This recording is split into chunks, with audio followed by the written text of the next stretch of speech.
Welcome back to Door Bumper Clear. I'm Freddie Crafts, spotter for Bubba Wallace, Dean Thompson, and Gio Urgiro this week. Big winner. Pretty solid weekend this weekend. Almost pulled two of them off, but unfortunately got past in the last corner there. Yeah, that was a tough one. There was nothing you could do. We were sitting down. Oh, you were going to wreck. You get wrecked. Yeah. Oh, 1 second. Did you clear him on the back straightaway in the truck race? Yeah. Damn, you were lucky. I was watching that, and I said, that spotter needs a pair of glasses. Jimmy. That was close. Jimmy, we got to introduce you first. Oh, I'm sorry. All right, let's keep going. Let's keep going. Jimmy, we got to introduce Tommy, you. I love you. Go ahead, Tom. What do you got? You still Tommy Baldwin? Yeah, I'm still today. Yeah. Tommy France, not Tommy France. No, Tommy France. No, we've got Spencer on. No France. Elton said to me the other day, yesterday, he says, damn, I didn't know this Tommy France stuff existed. I said, oh, yeah. Tommy's been kissing NASCAR's ass on here all year. Yeah, so right. We changed his last name. Karsyn, how are you today? Glad to be back.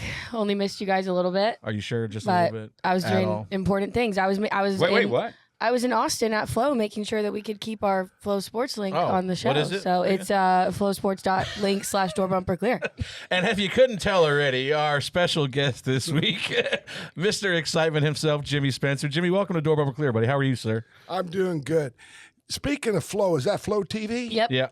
Greatest thing that has happened to Isn't short it? track racing in the world. It's amazing. It's unbelievable. It's you can incredible. watch anything you want. Yeah. Literally, I mean, there's always something going on. And, people will tell me, like, I have some financial people up in Winston, and they'll say, holy hell, I just watched one of the best sprint car races ever, or I've watched one of the best. Keep it up, Flo. Jimmy, you would have never made it to Cup if Flo was during all years. No, probably not. Okay, so just be glad. But you know what, Tommy? My dad always taught me, and you should know this, and your old man was just as tough as my dad was. He said, listen, if you want friends, bring them buy a dog. No, you want a friend, you buy a dog. He says, if you want friends, bring them to the track. Yeah. You guys brought a whole load of them. Yeah, we'll get into that because I grew up spotting for the Bluets. So I know before I was around, obviously, I spotted for Jimmy and John the third. You raced with John Jr. And Grandpa a lot. And then good people. Tony Hirschman wanted us to bring up a story from Evergreen one day that we'll have to... you wrecked the guy. Not me. Not me. Your dad did. That was Ed. Yeah, your dad did. You still remember that? Oh, hell, you don't They forget. chased you out of the track, I heard. Oh, they chased... No, we own the track. We don't own the track. They said they tore the fence down trying to get on the racetrack. You know what was funny is it was my dad. My dad had the shortest fuse temper. No. Get out of here. I mean, right? No. And he wrecked Hirsch because I was leading. I was going to win the race. Tony's a hell of a race car driver, but I was going to win the race, and my spur gears broke. So I pulled into pits and no radios, and my dad's like, and he wrecks Hirschman because he's leading the race. Wasn't there a points battle going on? No. maybe? No, I think it was just that race. Oh, It was like a race of champions It was qualifier. a race of champions. Yeah, a qualifier. And I think I went on and won the race that year.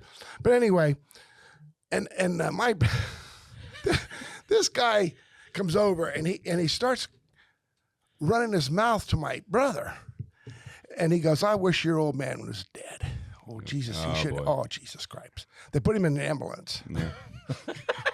Yeah, Tony. Again, so Tony, if Flo was on, you would have never made it to Cup. Yeah, little Tony spots for tie down. He said, "Yeah, you got to ask him." He's like, "I think they tore the fence down trying to get on the racetrack to fight everybody." So the Hirschman that spots, that's it's his. Tony's son. Oh, cool. Yeah. Because I think they own a junkyard in Pennsylvania. He's got the speed shop. speed shop? Yeah, like he's like a Troyer. But his kid's doing really good. Matt's problem. And Tony did really well. I wonder why they never try to move Bush or. Well, Matt did a little bit with. He tried some stuff with Ray early on in early 2000s, but just never panned out. Unfortunately, great talent. They are good talent drivers. How much do you get to watch these days? How much do you get to watch often, weekly? Or... I enjoy Flo. I'm pretty good friends with a lot of the dirt late model guys.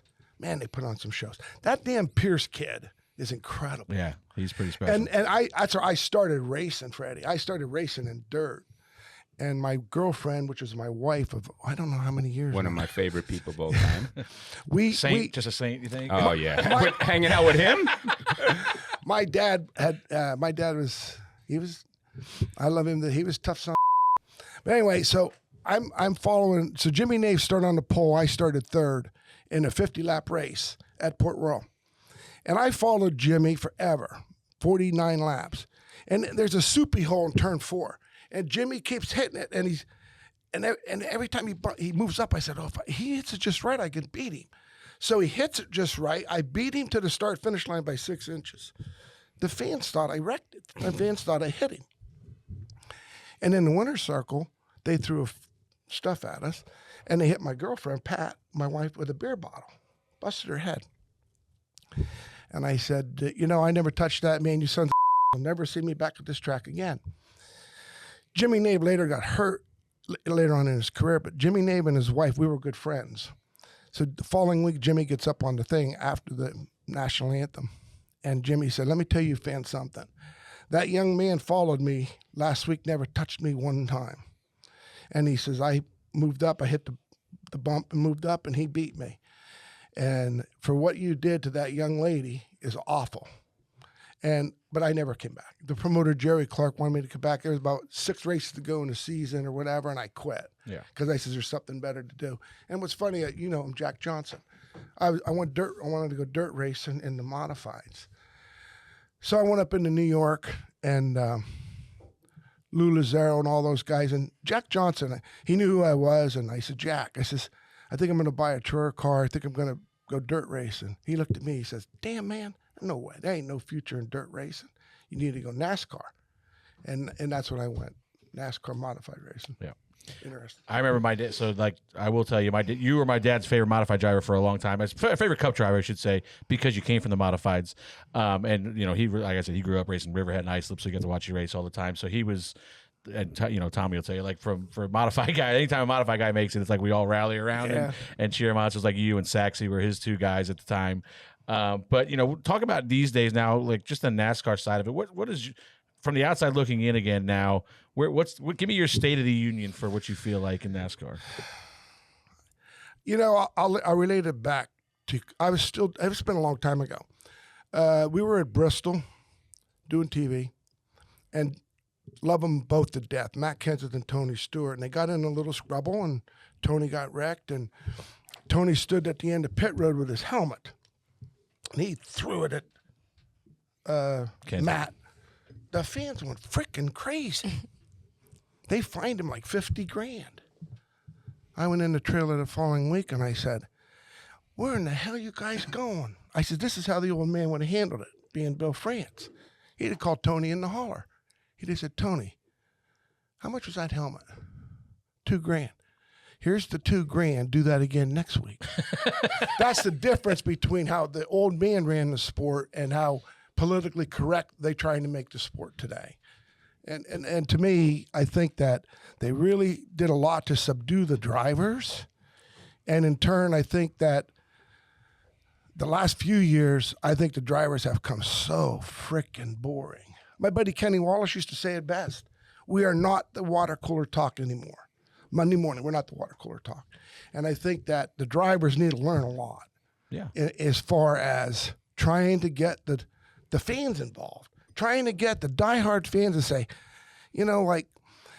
why do people like the Cowboys? I mean, why do people like a baseball team, the Yankees, whatever? I mean, the Yankees and Red Sox, they hate one another. They really don't, but it's a rivalry. We don't have that today. It's pitiful. NASCAR needs to get these drivers to realize that these fans want to see something and not, well, we had a good day today, the Toyota. No. Yeah. That son of a spun me out, or whatever. Yeah. Remember Rusty and Earnhardt? Rusty threw a bottle of water. We called him Rubberhead. All kind of stuff. It was awful. The problem, again, you're going to call me Tommy NASCAR. Here we go. Tommy NASCAR. The problem is I feel it's the culture change, right? Because what started happening was our favorite driver with a sponsor in the car would wreck somebody, and then the fans would go off to the company that was on the car and say, we're never going to buy your product again because your guy did this and your guy did that. Our whole culture changed, and then we had to hold back all of us, all of our drivers a little bit and say, man, we can't do this because we're going to lose the sponsor. We're going to do all this because the fans are one side cheering and then on the other side complaining. Yeah. So it's a like a real fine line right now, unfortunately, right? We just we need to start doing it and start adjusting the culture to really enjoy it. But it's the companies right? It's all the Fortune 500, Fortune 1000 companies that are controlling it. Yeah. So, yeah, I wish we could all go do what we need to do and go have some fun, right? Not fighting, Tom. But just you know. But it's going to lead to that, right? Remember, I mean, how many times growing up we watched guys argue with one another? They didn't punch one another. They just argued. That son of a spun me up. He does it again when I park his ass in the grandstand. I mean, I don't know. You know what though? What it reminds me of is you tell me this is the best hamburger joint in Mooresville. We go to that hamburger joint. We eat the hamburger. And I go, Tommy, this thing's a piece of crap. It's terrible. That's where our sport is. The people are like, I can't watch our, you know. And I think it's hard for NASCAR to try to fix it. I got to tell you. Yeah, and you know, we talked about this last week. The ratings. The ratings are obviously not great right now. The star power is down, like you're talking about. The playoffs, does that affect it? You know, we have all this playoff talk. I like the playoffs. You like the playoffs? I do. I think that we're going to have a hell of a race at Martinsville. Yeah. I mean, how the hell did Gibbs you look yesterday how lucky the 19 was. You look at how unlucky the 24 was. So to me, I think the TV does a terrible job of explaining how bad that really was. Yeah. And Ty Dillon, the son of a wrecked the 24 leading the race, and it's okay. No, it's not okay. You cost that guy the champion. You cost that guy a shot. And to me, that's the problem. Because I'm going to tell you the way it is. And then you got the TV guys going, well, you know, he was awful high on the track. It really was bull. He wrecked the 24. Not intentional. Yeah, but he still wrecked him. But he wrecked him. And you know, then the tie goes, well, the spotters said I was pitting. That's bull. I mean, the kid, no matter what, if your lap's down or whatever, you need to be aware of. I remember old Darrell Waltrip telling me, the guy's not aware of what's going on around him. Junior Johnson. The guys, Bobby Allison, you need to be aware of what's going on around you. Exactly. Yeah. And these guys don't. Yep. Exactly. Yeah. I thought that was interesting. You know, Chris Rice obviously stand up for his driver last week, but he made a comment like it's not on the 10 car at all, and I'm like, how could it not be on the 10 car? Who's like, Chris? Who's that guy? Chris Rice is the president of the race team of Colleague Racing, and he made a comment like he must need a pair of glasses. He made a comment like, you know, even if he waved, nobody's going to see him because these guys can't get their hand out the window. I said, I don't know if you've been paying attention. My guy went viral 2 weeks ago because his arm was out the window flipping Denny off. You know, like they can see when they want to get their hand out the window. They can weave. Yeah, that's right. Weave. Yeah, the lemon cost a 23. Yeah. Cool. Not cool. That wasn't cool. No, it wasn't flipping cool. Him off cool. Well, that's what I mean. It was mad because he lost. He's just mad because he lost. I like old Bubba. But you know the thing. Hey, you know, Bubba won. The first time the McDonald's car won since I won in '94 was Bubba. Talladega, yeah. So I was proud of him. I was That's cool. I'm going to get a cheeseburger, Bubba, on you. You know, and let's You talk. probably still got the coupons from the 70s. I still got the dolls. We used to strap the dolls to the roll cage, you know, the Fluffy and all those guys. You know, it's cool. You know what stuff. I would love to know is, you know, obviously we transitioned this to Talladega this week. How your last, obviously your 2 Cup wins come at plate races. Yeah. One of the better plate races in your career, honestly. How would you handle if we told you had to go out there and ride around half throttle all day long so we can get in a decent position at the end? You know, I'm looking at that guy right there. One of the best ever. Do you ever think he rode half throttle? I remember I was at Dover. This is my first year in Cup. And we had got in a little controversy the week before. And Earnhardt had qualified like 18th, and I had qualified 17th, so we were both riding around in the pickup truck. And Earnhardt goes across, and then people go, both. You know, you don't know who's more, Boo or Yay. And I'm like, oh, wow, what a person to follow. So I follow him, and I'm like, what the hell's going on? I mean, a lot of boos, and you know. And I get in the truck, and he puts his arm around me. He says, Spencer, you're doing a good job. And I go, what? He says, listen, here comes Brett Bodine across. You see what I'm talking about? It was interesting. And I said, holy cow. Editor's note, the Spencers and Bodines did not get along. Okay, keep going, Jimmy. Anyway, that was it, you know, and Earnhardt. I mean, he didn't give a damn. He pushed the pedal. I don't know. I mean, I don't know what. There's a lot of pressure on the drivers to win. I don't know. It's tough. Talladega was an interesting race. I did watch it yesterday because I was coming on this show, but football was a lot more exciting. To watch the Giants lose was very upsetting. Jesus. No, that was very upsetting. He's a Giants fan. Yeah, no, I was upset over that. I'm like Michael Strahan said it best. You don't play to lose a damn game. That's what it looked like. And that's what happens to a lot of drivers. They play protect. That's some. Let me tell you, if you ever beat him, you drove your ass off. I remember Jeremy Mayfield bumping Earnhardt at Pocono. Just a little moved him up. Same thing Earnhardt would have done. Earnhardt gave him the high five and he cost him a race. But that was Earnhardt. He didn't give him the high five. Well, he didn't give him the high five, but that was Earnhardt. Like yesterday's race, and Tommy, you can allude to this too, is it's such a hard race to even figure out what the hell you want to do, because like normally as a spotter on my side of it with Bubba, I'm taking every run. There's a run coming this lane. I can block it. They're going to push me to the front. But then as I'm getting ready to do that, they're like, Freddie, we don't want to lead any lanes. That's too bad on fuel. And I'm like, well, now we're stuck in the middle. We're getting swallowed up on both sides. You don't even know. And now, like, how hard is it to call from down in the box? Like, how hard do you want to push? Where do you want to go? I mean, we went from 5.2 to 6.9 and fuel mileage. Just all right, you got to back it down. All right, you can go a little bit. You got to back it down. All right, pick up some positions. All right, get to the bottom because we're getting ready to pit. Okay. Stay where you are. I mean, it just. And the problem is, like, and some of the newer fans, I think our diehard fans can look at it and realize, holy shit, they can run 47 flat, but they're running 51 20s or whatever. But the people that are new to it, they just see us 3 wide and think this is awesome, and I'm in there going, this is awful. It was awful. 5 wide at once. I'm like, this is terrible. I'm like, this sucks. Yeah, but thank God we have Daytona and Talladega. Yeah. Because it is good racing. And I don't know how to fix that fuel thing. I think Tommy, I don't know, you probably have better ideas than me. Like, you either got to eliminate the stages or have more of them, whatever it is, to make it so we're not just sitting there saving fuel and worried about the last pit stop. But I think you're still going to, like, last pit stop. I was thinking about it yesterday. The only way you do is eliminate it. I mean, you can't. Eliminate the stage breaks. I mean, still, I would say still pay it. Pay but points, just don't throw the cautions, yellow. right? That's a good point. I don't think, if you know there's a caution, you're going to play you set your whole race game to that caution, and then you're going to play your whole game to the next caution. So the only way that's why we didn't do it back in the day. There was no stages, right? Yeah. And I will say yesterday, and we saw this a little bit at the end of the Daytona race, the last Daytona race. We were able to get a third lane going when everybody was running hard. But, I mean, it took a lot to get it going. Running hard when the third lane started. But, well, I mean, it was still faster than the 51 flats that we were running earlier. Because when the lane, think back with the 10 lap to go or whatever, Kyle Busch got up on the outside, hauling ass. Then all at once, the 2 bottom lanes got going. So the third lane never did. Yeah, I mean, it third lane never works at Talladega. You just look at lap time. Anything on the over 51 flat, you were saving. You could go wherever you wanted. See, those are things NASCAR got to listen to. That isn't a bad idea. Award them. I think the stage racing is good. One of the worst things I've seen is, to me, ride around. If the caution comes out, you pitted, you get a free lap. No.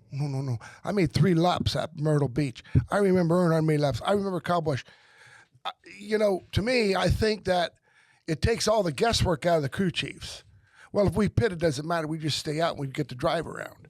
Yeah, I would eliminate the drive. But you got to remember, back when they did that, it was for safety reasons, because when the caution come out, the leaders would let off. We could come from a half a lap back, and go like a banshee, right, and pass the leader before And Tommy, speaking of that, I was involved in that a little bit.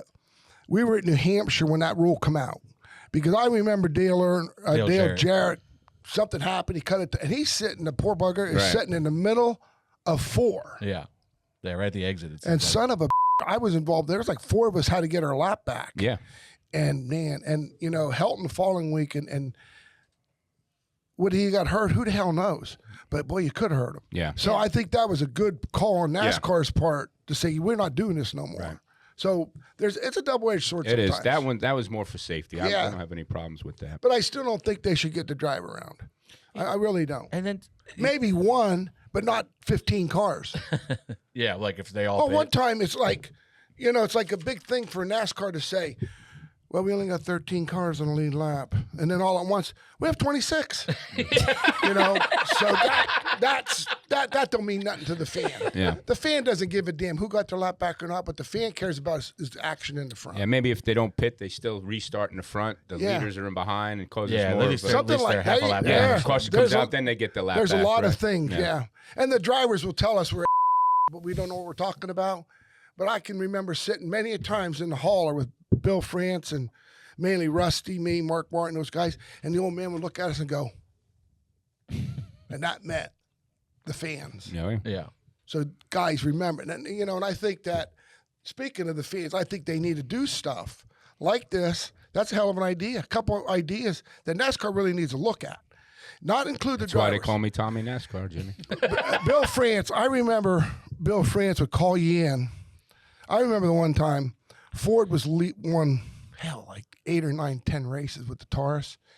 And France called Earnhardt and me in and asked, shut the door, and what's going on? I said, well, the Fords and y'all get like 1,000 counts of downforce. He says, so you know, the meeting never happened.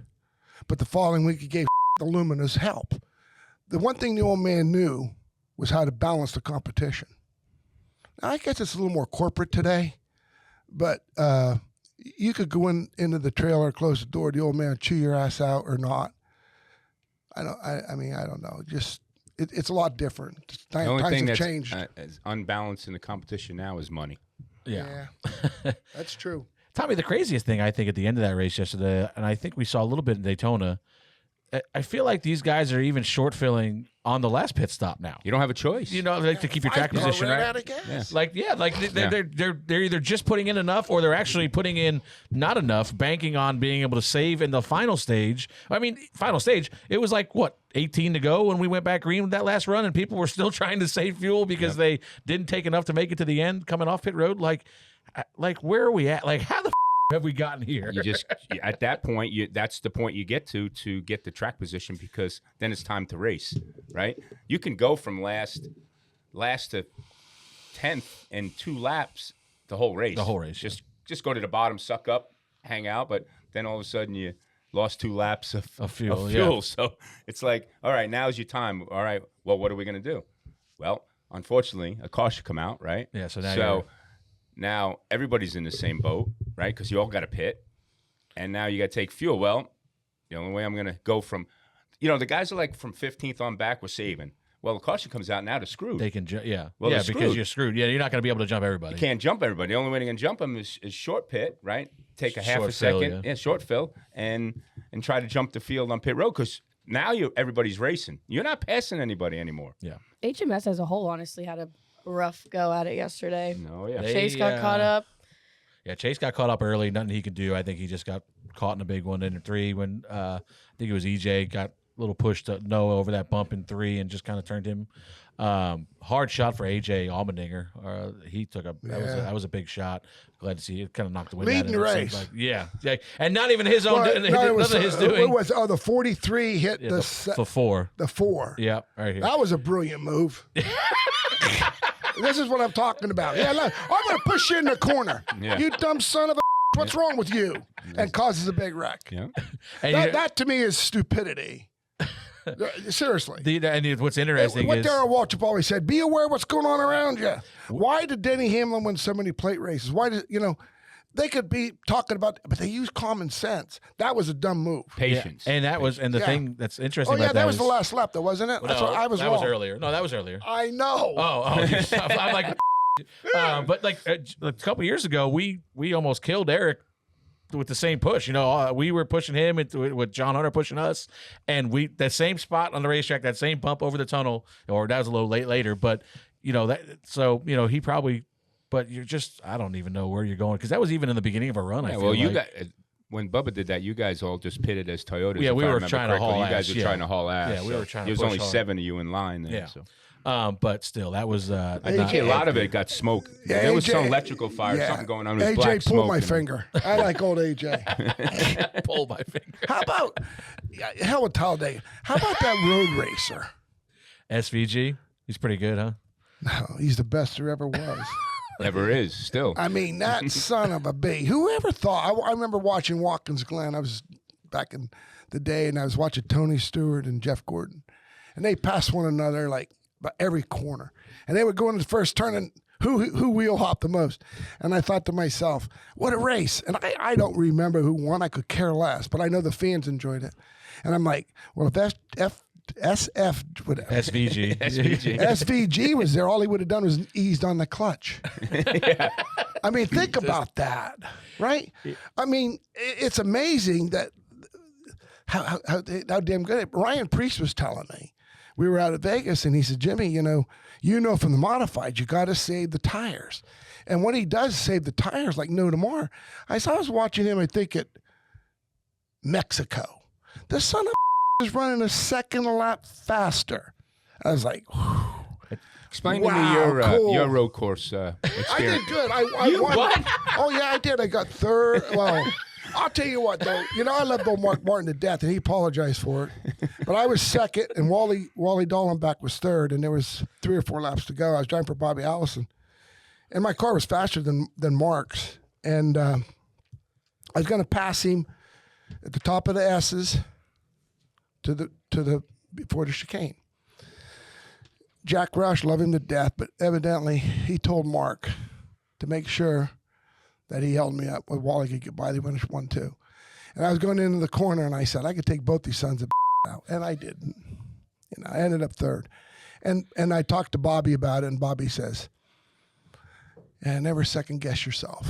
So I should have done it. But no, and then I won out a good time at Bobby Allison again. I won Brainerd, Minnesota in the ASA car. Johnny Benson, I love him to death. He was going to kick my ass that day.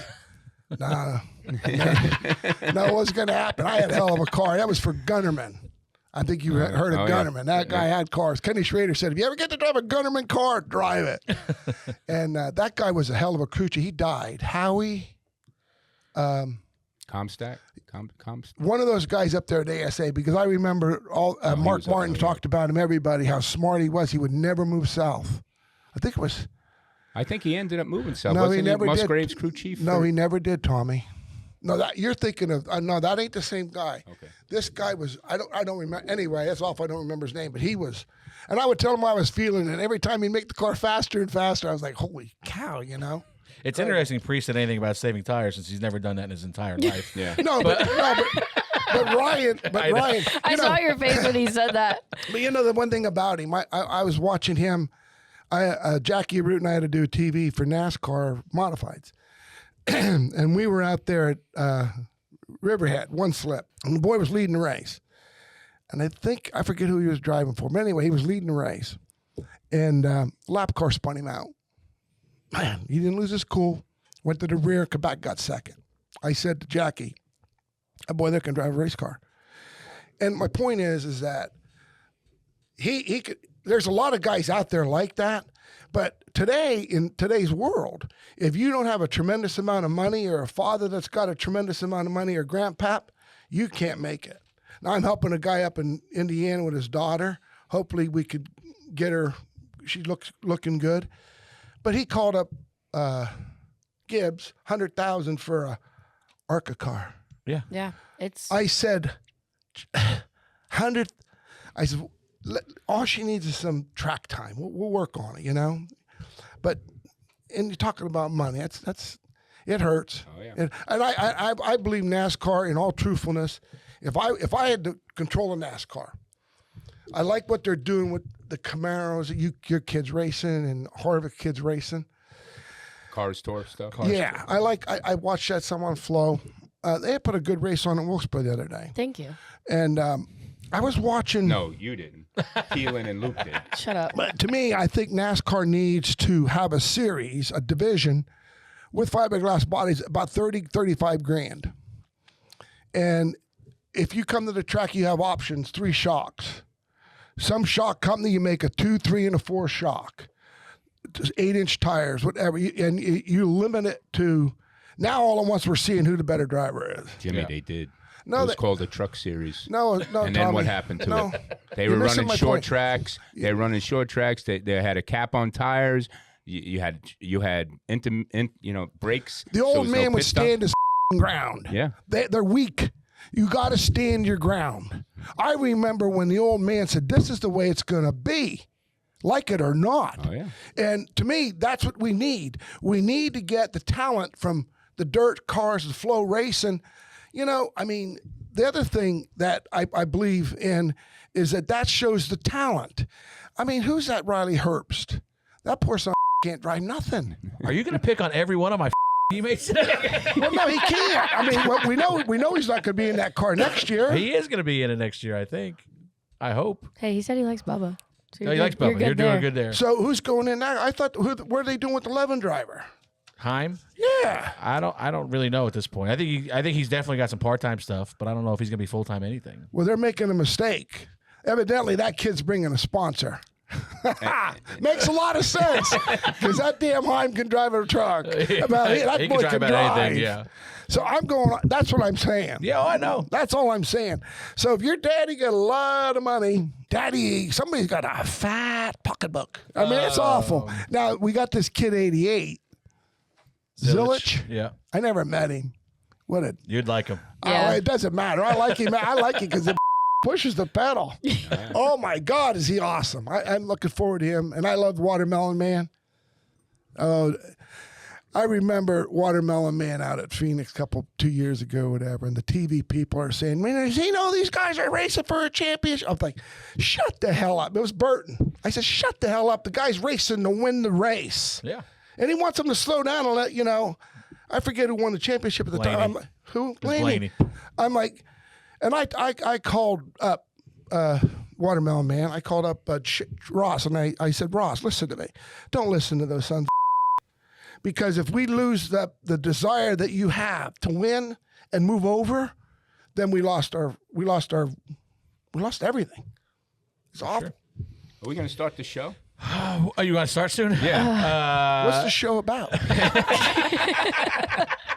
See, the fun thing is I could say what's on my mind. Yeah. Because I love it. That's why we got you I here. don't That's need the point any of them to say, DBC. thank you. Yeah, no, that's why you're here. Because some of these guys surely hell I can't will, before drive. we move on, I do have to give to Joe White. That's okay. I was gonna say Yeah. before Who's we Joe move White? on, that's So the one Joe thing White I want to was know. the spotter of the 10 car last week that with the pit road incident. Who did No nothing longer. wrong. He went. I can now talk about it because last week they were asking me not to talk to those guys. Joe said, "Don't mention my name." Then he went on a media tour this week and did every. By piece media of tour, you mean Twitter? He was on Good Morning. He was on did Good Morning articles. America. He was on Good Morning America. I think he was on articles. And I get it. He didn't want his name mentioned at the time, but obviously what happened. But it was funny that he got fired after Chris said the 10 did nothing wrong, which I thought was interesting. He got fired? He got fired, but I think he was getting replaced next year anyway. So they called just an kind of jumped. scapegoat. Yeah, exactly. But it's. I can tell you that he went down to Brandon, and it was kind of exactly what I thought might have happened. He did the old wave, pointed to the bottom, meaning he's pitting. Brandon thought that meant you're giving me the bottom.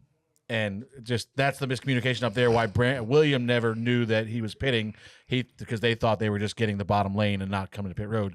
That's good to Was know. the miscommunication on the 24 side of it? But still, Ty should have been waving or weaving or something to let William know himself. He But also should have looked in the mirror. yes, You know, he should have looked going down the back straightaway. What's happening? and you're so far out of it at that point. There was no reason to even pit there. Like just get out of his way and then Figure it out, and, yeah. and wait, go the next lap or something. So did you guys all meet this weekend and talk about it? No. You spot all these spotters, so you wouldn't screw that up again? What if we left all the spotters out of every race? That's a terrible Do idea. not do Oh Jimmy. God! Don't get him started. Jimmy, this is Don't a spotter show. I know. We got you here because you can't. You know what's Jimmy, funny, Tommy? I walked through the garage area a couple years back, and these crew members thought the sport evolved around them. I mean, all of them. I was like, you can't be serious. Those fans don't know who the hell you are. They know who the drivers are. But anyway, no, seriously, why? Forget the money. I thought about this. What if we left the spotters out? No, Jimmy. We didn't have no spotters in the modifieds. We didn't have no spotters And you in were the bush fighting every cars. week. No, but in all truthfulness, I mean, It's for safety. Oh, I know that. I the know biggest that. thing. But you think back when Richard Petty and those guys didn't have spotters. But then again, the field was so separated. Today, the field is so condensed. Yeah, and I don't know. I'll be the first to tell you now that with the cameras they have in there, Bubba probably Mirrors. relies on me less than he did with in the past with being able to clear himself.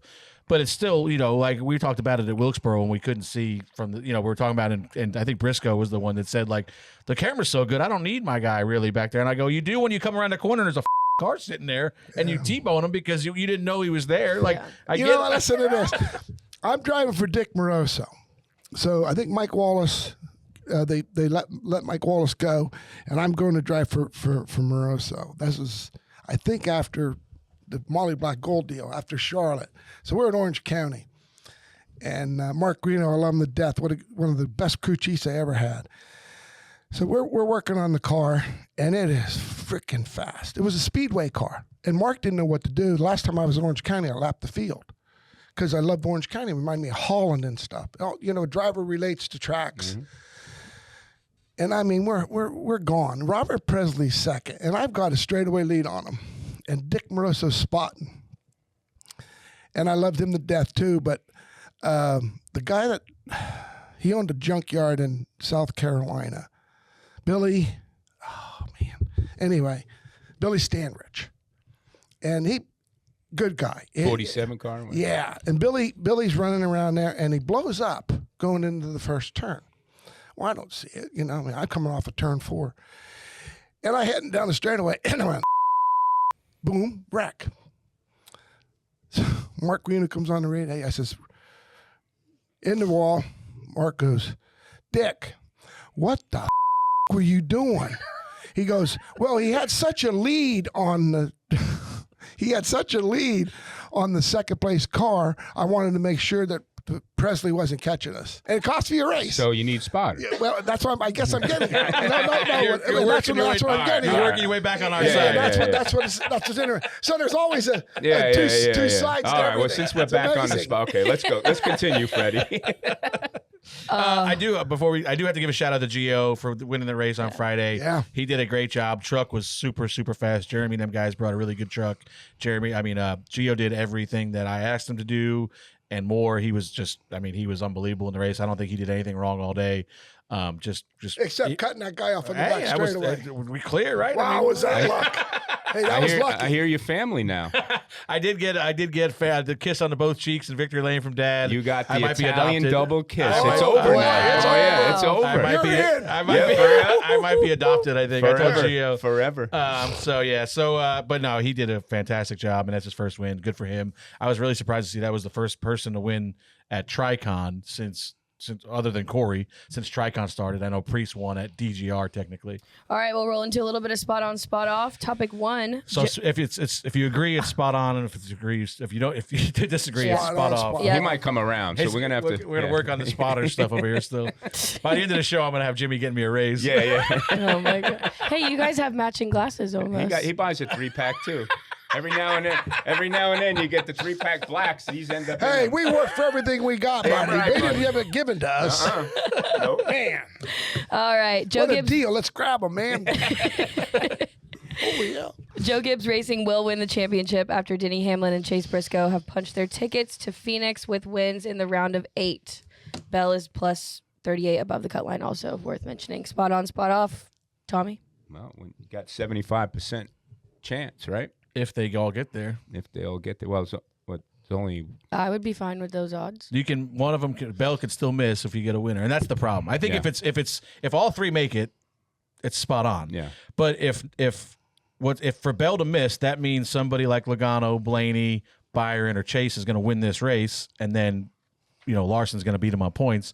So if you're telling me that Logano and Blaney are going to make it, that severely hurts their chances. Well, isn't the 5 it's the 20 and the 5 right they're now. 1 point. Yeah, they're 1 point. But if they get one winner, if a new winner, and then it's the 2 of them racing for 1 point. Beats the 5, there's still 3 in, right? But I'm saying, but if they don't end up with 3, it's because somebody won this week that's really good there, which is obviously Blaney and Logano have won the last 3 championships. And the 5 outruns a 20. That's But I'm saying if there's only 2 cars in there, slow down, will you?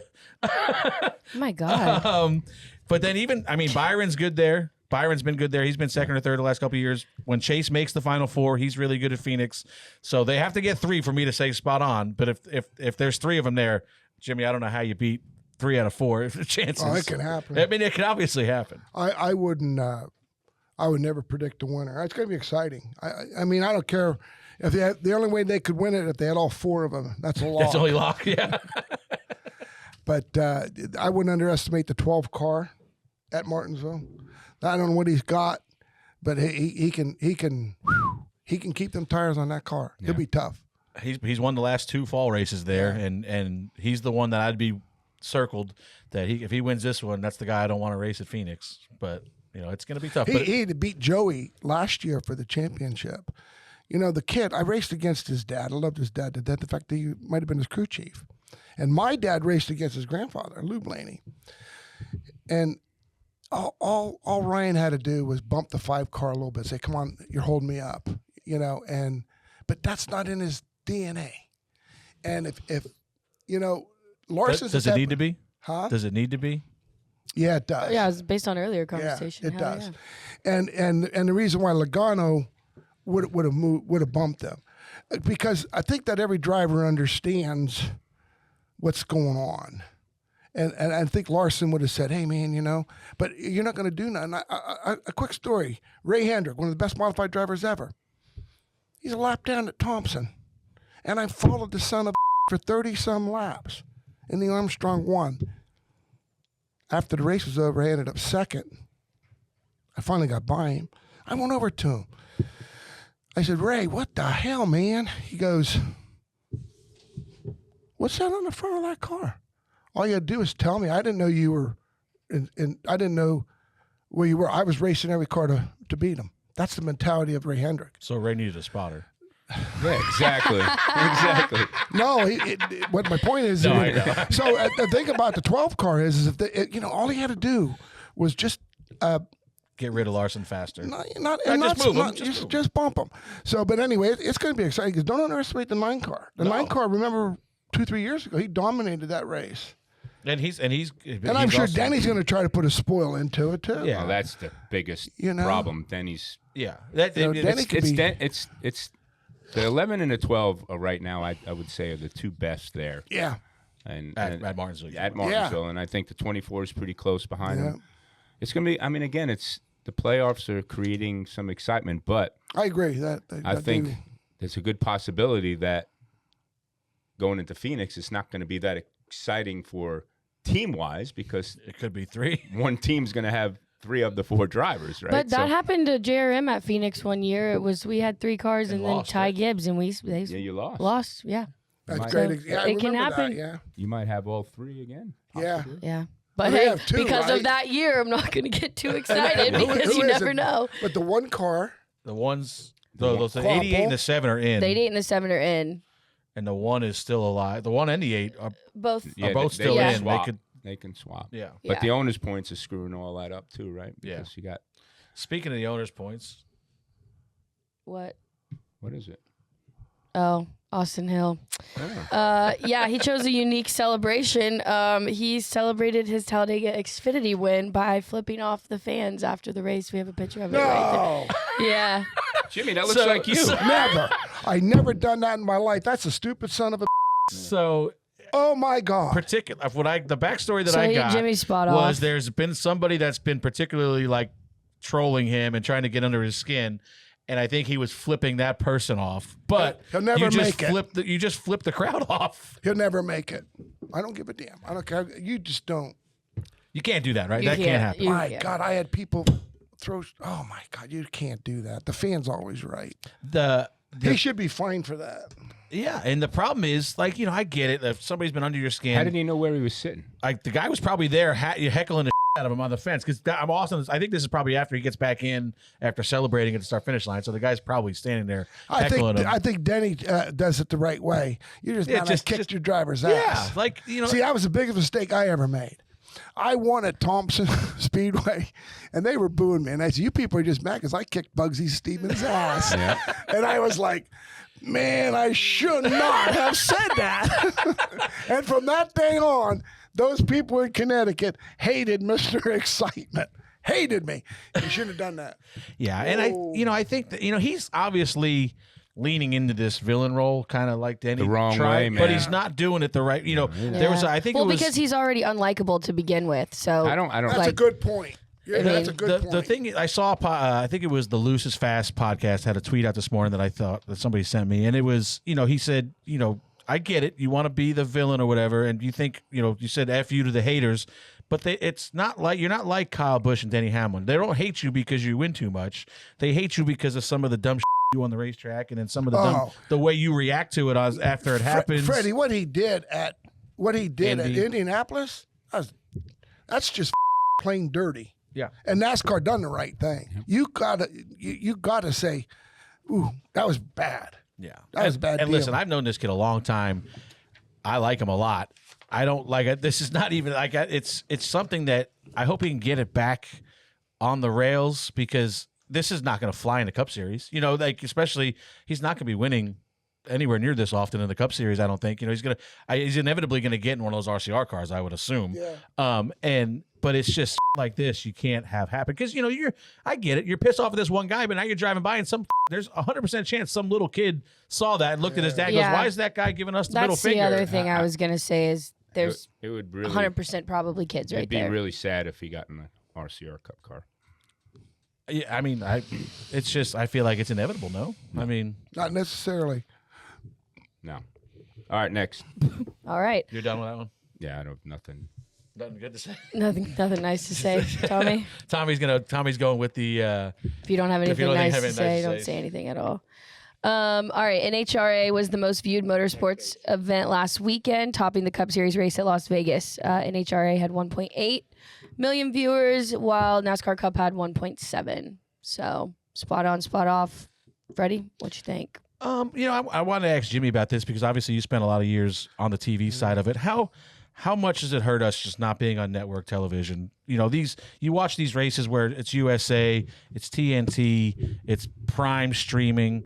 How much does it, first of all, chasing our races, trying to find them, different time slots, different channels, seemingly every 5 weeks now, you get a little bit of a longer run, but just that's what the biggest issue is, no? Well, I think, you got to look at the overall economy and how many people can afford all this stuff. And I remember Bill France talking, and I remember Rick Hendrick saying, "You mean to tell me you want me to choke this down my throat, that on Monday morning I got to tell all my sponsors that, oh, you didn't see us on X network? We weren't on ABC, NBC, Fox." So I think that was the start of it. That's been a long time ago. I know it's a tough business, the TV business. They're all fighting. I noticed where the most boring racing in the world just signed a big contract with Apple. Seriously, I mean, it's amazing. Those cars are amazing. The speed, but god dang, how can you watch it? Yeah, I watch it. I'm like, they're fantastic. They're awesome. But if you want to watch a bunch of people going down the interstate over here at 77 and watch them, it's hard. Don't get me wrong how hard it is. It's just boring. Why? She brought it up about flow. Why did flow keep increasing? They don't know who the winner is going to be. The fans want to see a lot of passing and things like that. So as far as the network TV, I think it does hurt, Freddie. I think that we should try in our worst way to get as much as we can. I remember when I was doing TV and we were live on Sunday mornings, and Fox Sports, the main guy from New York would tell me, just keep doing what you're doing. You're the easiest sale there is. And I started learning then what he meant is that the local cable channels that carried Fox, everybody wanted to be on that. We were drawing 1.5, 1.7 million people on a Sunday morning, unheard of. Yeah. And the reason that was easier to sell. So I think that the problem with, with all these networks, I mean, we're seeing it now where they're canceling TV shows. They're canceling so much stuff. HGTV, my wife and I watched that, and they're canceling. It's a nut that I have no clue how to fix. Yeah. But I don't think that it helps NASCAR not being on network TV. For sure. And Tommy, I mean, we talked about this. You know, you see a growth in the Xfinity Series because they're on the CW every Saturday week. afternoon, you know, whatever They do a time it good is. job, And too. they do a great job. They're the ones now I'm noticing that, you know, they're listening to the fans. There's no Victory Lane interview on the CW. You know, Victory Lane, Start Finish Line, I should say, interview. All the interviews are done in Victory Lane because that's what, you know, you saw that big outcry of the fans didn't want the Victory Lane, the Start Finish Line interviews without the crew around and stuff like that. Yeah. Now they're one of the ones that is trending back in that direction. So, but I mean, it's just got to be, I mean, we talk about football all you want, but it's just, you know, the fact that you can find it in the same place has to help. Tommy, I don't know. Like it's obviously easy for us to say you should take less money just to make sure you're on network TV. But like to Jimmy's point, you know, this Apple TV deal, they took more money to go, you know, to go to Apple versus staying on ESPN. There's no way that's going to help them. Like, because Apple's like $80 a year. I can't even remember what it is. But like people aren't That's going not to pay. gonna help. Like Yeah. people, you know, you watch F1 because it happens to be on every Sunday morning when you're flipping through the channels. Like I don't, even as a racer, I don't go search out F1 races. Well, I watch when the green flag drops. They go into one. That's it. Yeah. Yeah, that's the And then most you- exciting then you thing take it about out. Yeah. Okay. There's First the winner. 2 laps. Yeah. There's the winner. Okay. And First 2 laps. Yeah.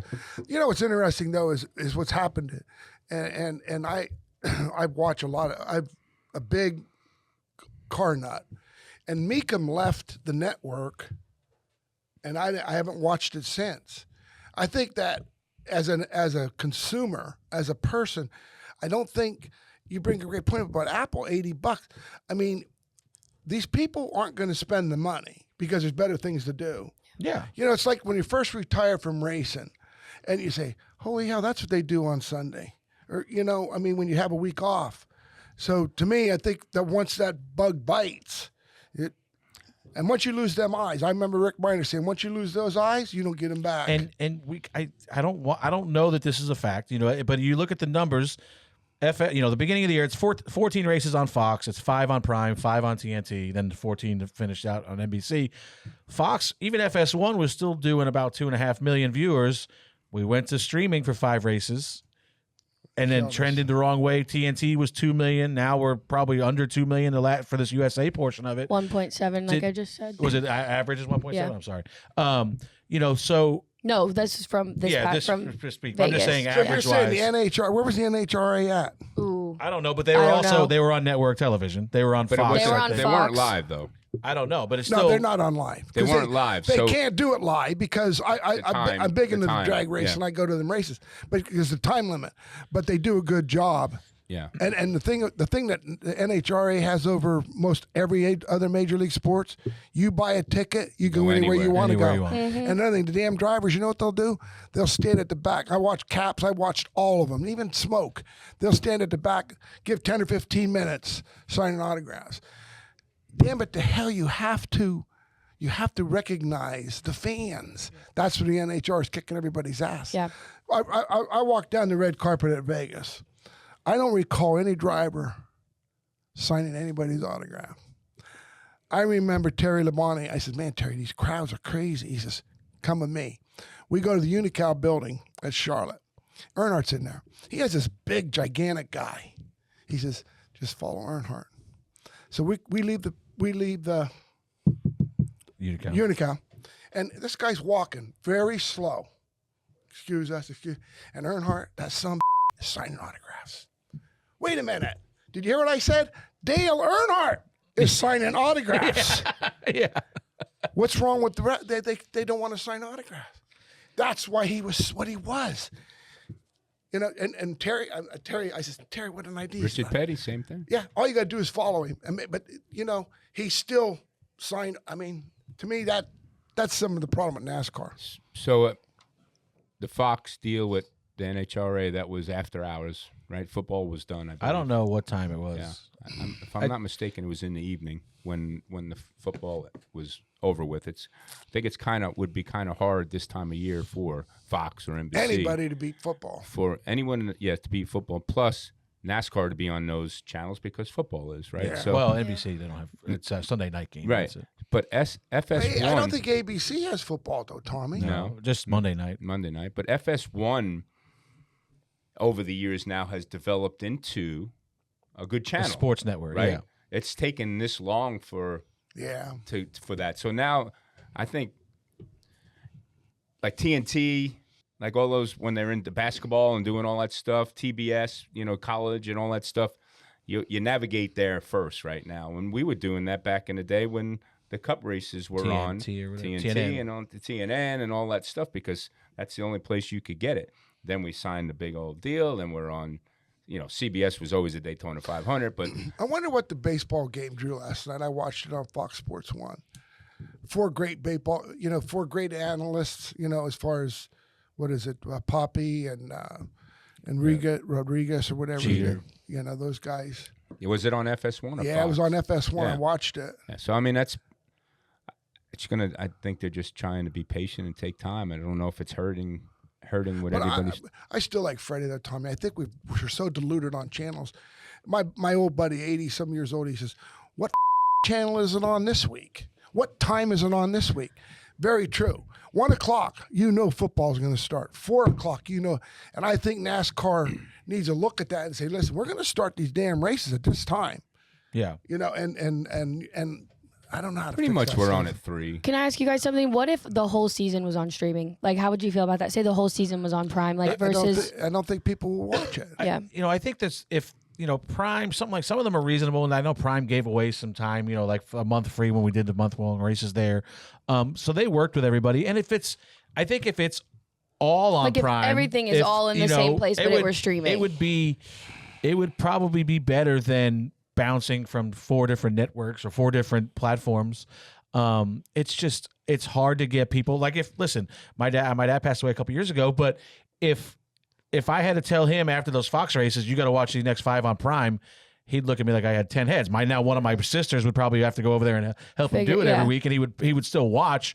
But not a lot of people have that option. A lot of people don't have a smart TV that connects to Prime, or that's the problem with doing that stuff. Is you're talking about getting back. They hired an agency to get back to our hardcore fan base. Well, our hardcore fan base doesn't know about Prime is the problem, the older generation, I should say, not so much the hardcore fan base, but it's hard. It is the hardcore fan base. Yeah, because you just said it, Freddie. Your old man was why you watched racing, that. Why did Tommy get in racing? His old man. I mean, it's just the way it is. Like my grandkids are playing. I watch these parents, man. I watch my grandsons. One's playing football, the other's playing baseball. And I'm like, these parents are sick with their kids. Yeah. I'm standing there, a 6-year-old Nolan. The lady said, push him out, push him out. And I'm like, Jesus Christ, lady. The kid's 6 years old. Holy cow. And my wife says, what the hell? I said, Pat, can you believe that?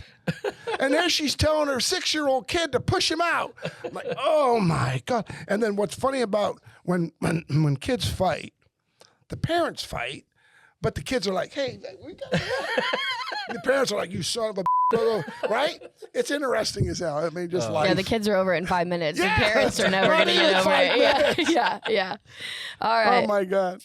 Silly season has picked up this week. Justin Haley is not returning to Spire next year.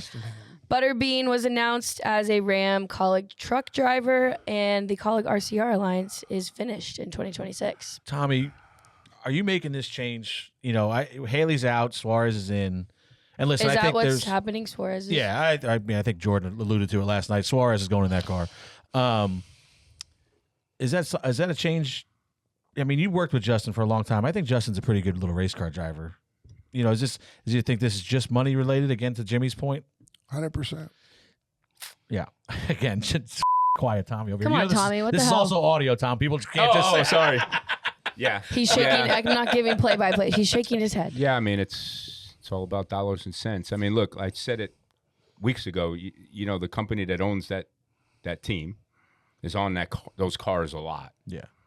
And there's going to be a time that someone is going to say that's enough, and it's either the wife or the accountant, right, or the lawyer, right? So you get to a point, you can see they're trimming down with the trucks, right? They're at the point now that they've built a pretty nice little deal there, and now it's like, okay, we're spending a lot of money, right?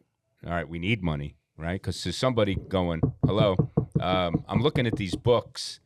I don't really like this, right? So I think we need some Offset a little bit. Yeah, offset of dollars a little bit. So Have you heard with them getting rid of the trucks that they're buying a bunch of sprint cars? Have you heard that at all? I That's a heard great there. investment. I heard that they are going to step into the sprint car world. well, they're in bit. it a little bit already. Yeah, I right? think they're going to be a little more involved Yeah. in the future. Where and do you listen, think Justin? What's going on with Justin? I Haley? don't know. Where's he- You know, Justin could end up back in one of these Ram trucks that we're talking about. No. You know, I'm saying he could. Like, it's a possibility. No. Okay. It's already done. All those drivers are. Okay. Who's going to have the Ram trucks next year? Yeah, Tom. Yeah, since you know the lineup, what's going on? He won't be in the Ram truck next. So I think the reason why this deal kind of took for a little bit longer to come about was Spire was after a couple other guys. I think that they would have liked to get Kyle away from RCR. RCR's not going to let him go, obviously. There was another fish out there that they were chasing that they were hoping might leave his team. Who? He didn't leave. He's not going to leave, so he's staying put. But Who's Aspire got? Hocevar? yeah, Hocevar. 77 You almost guy. made me. I like him. You like Hocevar? I figured you'd be a Hocevar guy. He would have won his first race in Atlanta if NASCAR would have. I mean, I still can't believe NASCAR threw that caution. Oh yeah. It's like, it's not your turn to win yet. It's not your turn. Caution. Butterbean, yeah, we talked about Butterbean into a Ram truck, one of the four that Tommy knows and won't tell us. The one that's interesting to me here that's kind of getting lost in the shuffle a little bit, and I feel bad for him because I feel like he's improved a lot the second half of the year, is Eckes. You know, Eckes has done a really good job, I feel like, getting more consistent in that car. I don't know if they've announced it, and I think that Xfinity deal is just going away. So he's going to be left without a ride. I'm assuming that he's going to end up back at McAnally's. You can say whatever you want. I think Is he one of the four trucks? Allegedly. I mean, it's very. I think he's ended up in a truck. I think he's going to end up in one of the colleague trucks, or maybe back at McAnally's. Be interesting So to see. you said colleague is separating from Childress next year? Yeah. So Yeah. because they're Dodge deal, so I guess they're just going to go independent on the Cup side. So whose motors are going to get? I don't know. I have no Yeah, idea. I mean, I guess they could still lease motors Yeah. and just not have an alliance, Okay. but like information wise. But Is their Cup team staying Chevy? Chevy? Okay. Yeah, they don't have a choice in that. For a Yeah, I couple mean, years. I believe what will happen is that the Kyler Group will start building their infrastructure with all their simulation now for the Cup, and as they're building the truck. So I mean, they have a pretty strong company that they've hired to start all their simulation stuff. So they'll start probably working all those tools because the company that's involved has been involved in Cup before.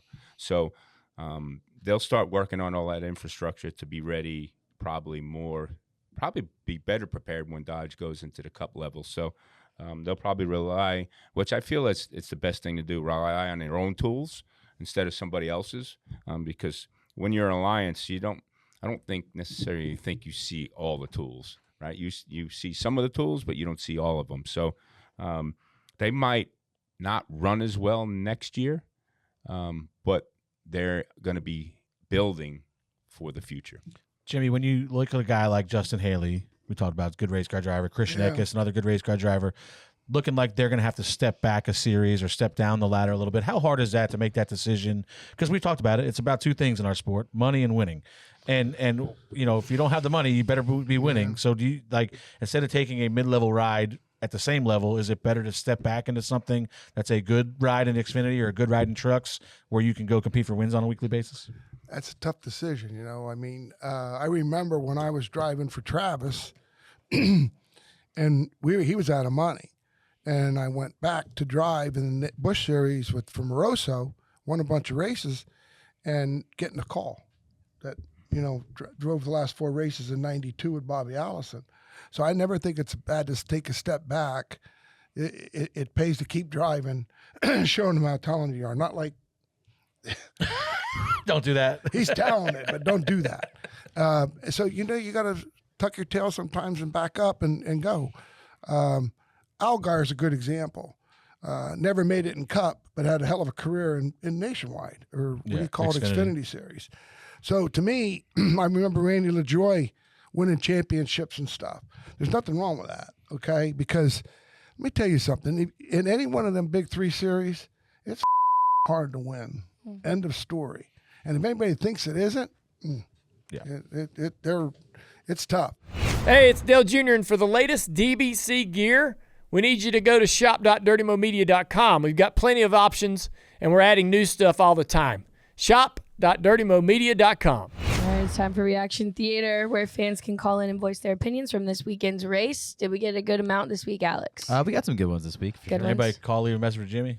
Oh, yeah, one person did, actually. So this is just, we don't know what this is getting ready to happen here, Jimmy. This is just voicemails people leave us. That's so fine. we'll I can see. handle it. I can handle it. Dang it, Norm. Did you take your pill this morning? Your truck's on fire. Pull it over. Get out of that thing. Poor Norm Benning. And of all, the guy finally got a decent speedway truck, I think he said, and burns it to the ground last week. Poor Or guy, saw man. Friday, whatever day it was. And then he said, I didn't see a video of it. I guess he was just, obviously Norm is not the most agile driver No. we've got out there. Well, he's so him he's trying to- 100. He's got to be in late 60s. Yeah. he's trying to get out of this poor thing on fire, and I'm sure it didn't go well, but God bless Norm. We Poor love Norm. Norm. out there. Who doesn't love Norm? That was you talk about Do you this. remember when we were at Eldoro? Yeah. That's That's what I was getting ready to say. That's a bad middle finger. Norm's was a good middle Yeah, finger. yeah. Remember Eldoro when I was like, everybody was pulling for him, I'm like, cool, man. You can't beat with an underdog, It's just like, yeah, man, that's what it's about. Hey, yeah, this one's for Tommy NASCAR over there in the corner. The race was getting a little bit exciting, and you just did NASCAR call you and tell you to have your car blow up, spin out, so that we could make it even more exciting? Who was that? Who blew up? So they cut a tire or something? No, Or it was 4 or 5 of us.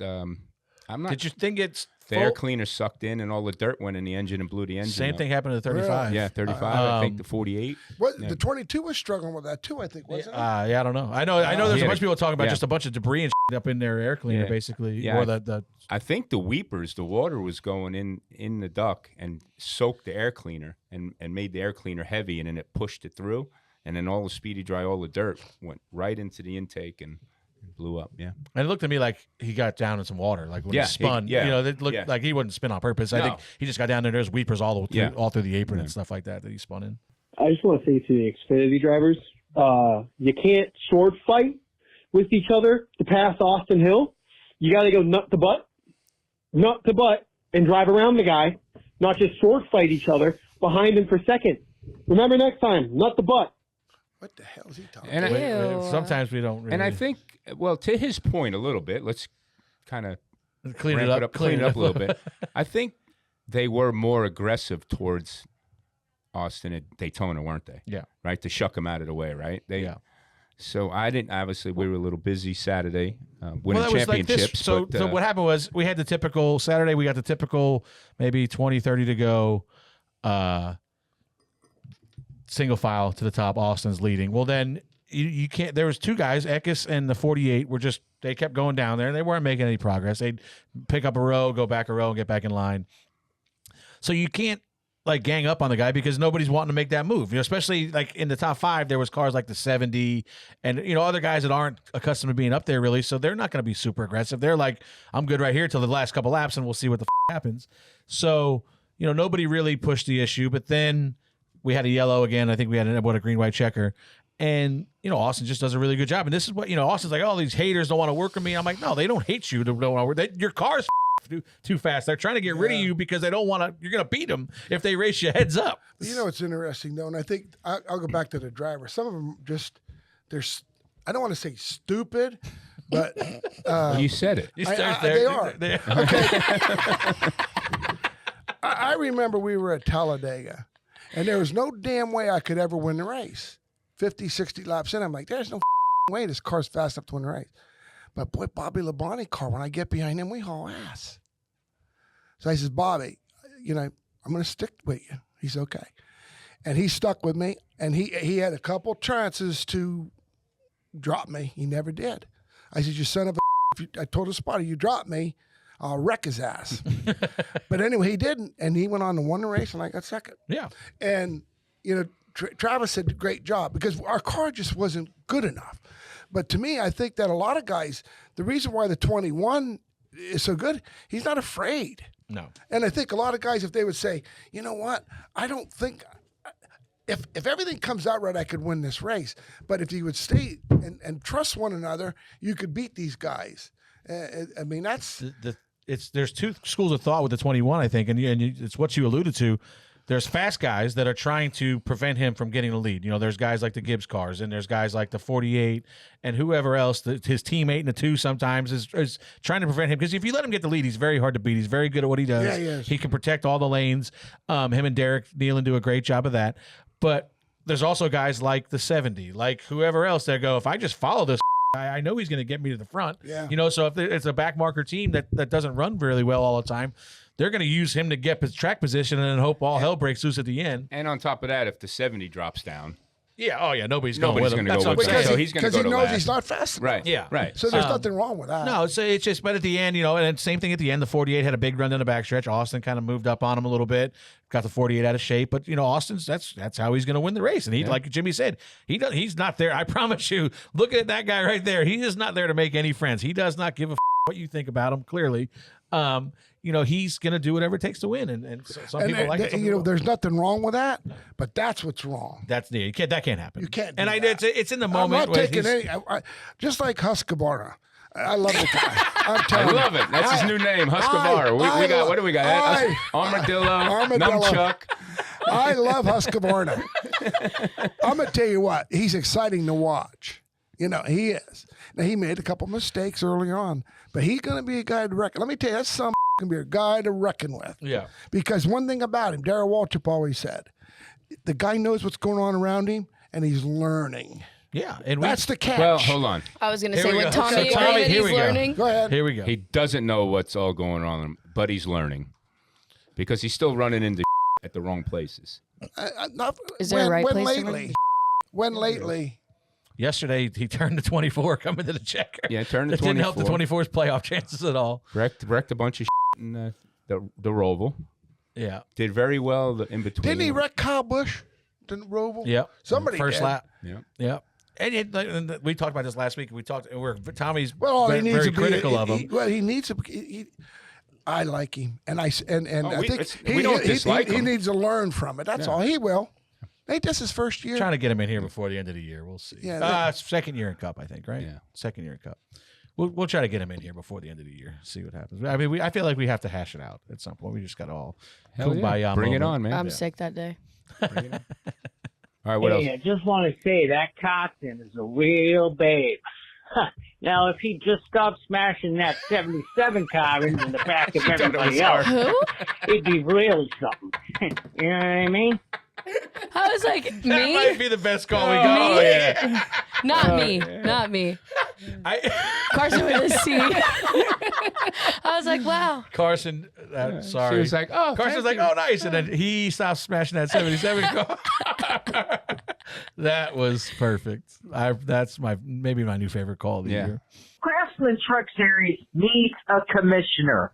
Kind of a guy who is not afraid to call the dumbasses out. I got the perfect guy in mind. Mr. Excitement himself, Jimmy Spencer. What do y'all think? I love it. A commissioner. Yeah. You think you could be the commissioner? Imagine if we had you on a committee. What committee would you be? The drivers' committee, the rules committee, I'd work the for sanctioning committee? I'd rule for NASCAR. Yeah. Because I love NASCAR. I made my living doing it. I think that over the years we've made some. I think they made some poor decisions in departments. I remember one time I was doing TV and I'm watching this 22 car. I think it was 22, Sam Hornish, come down the track of Dover, and the son of a cattywampus like that. And I said, what the is going on there, Darby? They explained it to me, and I said, well, I'd stop that right now. Okay? And I went in, had one time at a meeting. I'll tell you, when I knew the sport was going downhill, I was driving the 7 car with a guy from New York that was my crew chief. and we were at Atlanta, and I says, Tommy, the thing is too tight. Do you remember? And, I said, it's everything he kept doing was tight. So he finally told me what springs was in it. And I went out the next day. We qualified 3rd or 4th. And I went out the next day, and I was like a second a lap slower. You remember? No. We were at Atlanta. And I said, man, Tommy, the car's handling fantastic. Because we had like 1,000 pound in the right front or 900. And, ungodly. And I'm like, how the I go in Atlanta 200 mile an hour with that spring in the front,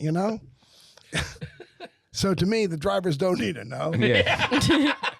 Yeah, once he found out, he dropped a second. So, but to me, I think...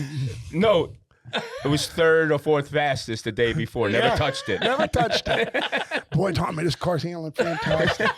But, I think that what NASCAR did, and I don't know how they fix it, but I think that they let the shocks get out of control years ago. They let too much stuff get out of control. And in turn, in my opinion, if they would have said, this is the only shocks you can run, okay, I think that would have been a step in the right direction rather than let these shock guys keep going and going and going. 50 grand, 100 grand for a shock guy, then all at once experiment with all the millions of dollars wasted and made the sport worse. Yeah. It made the sport worse. Now I don't know how you fix them. I have no clue what these cars are. Don't watch them. But to me, I think that there's still ways to, I don't like all this about simulating. I don't like all this about pull. And I think the fans don't like it either. I think the fans do not like it. I think that's why the fans don't watch it. And I think that you need to figure out how to say, we need more passing. We don't have enough passing at these racetracks. And in order to do that, you got to figure out something to, Bristol was a decent race because they wore the tires out. Okay. So all in all, I would not leave the engineers in the room. The engineers, because all of them. The one engineer said, "Well, you don't know." Be careful. Yeah, they're gonna veto your spotter. But you don't know what you're talking about. And I was in a meeting one time with some guys from NASCAR, and I says, "Nobody's smarter than me." And they said, "Well, you don't go to engineer school or nothing." I pulled a Stanley tape measure out because they said nobody's smarter than that. Yeah, it's the truth. So you go plus or minus 1 inch, plus or minus a quarter inch. Plus, that's all they had to do. Because Rusty Wallace said, "Spencer, you have no clue what you're talking about." And the engineer said, "He's right. It wouldn't work." So my point was measure the center line of the ball joint to the center, and that's where the spring has to be. You couldn't collapse it. It's too far gone now. But I still think there's ways of figuring out how to make the cars so ill handling that it becomes more of an issue of drivers. Yeah. Because that to me is something they need to look at, because that's the only way we're going to get our sport back where it is. Yeah, the way we always talk about it on here, like off throttle time equals good racing. The more you're off the throttle, the more you can manipulate the guys around you. That's what's going to get you back to good racing, whether it's the tires wearing out or the car's not driving as well. We need to figure out a way to slow our corner speeds down, because we're all running the same speed, And now, I mean, I'm sure you love this, the fact that we get to see what everybody's doing data wise. Like, that's stupid as hell. I remember running the modifieds. We were at Oswego. We were beating the supers through the corners by like freaking crazy. And I says, "Maynard, what the hell?" Maynard says, "You got to understand, the faster you go down the straightaway, the slower you got to go through that corner."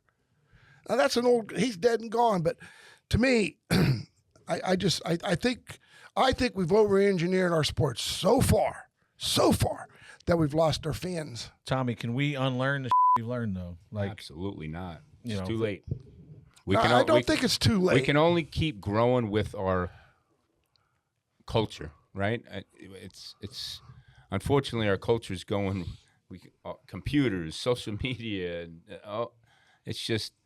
I still think you could change the suspension on the cars to make them.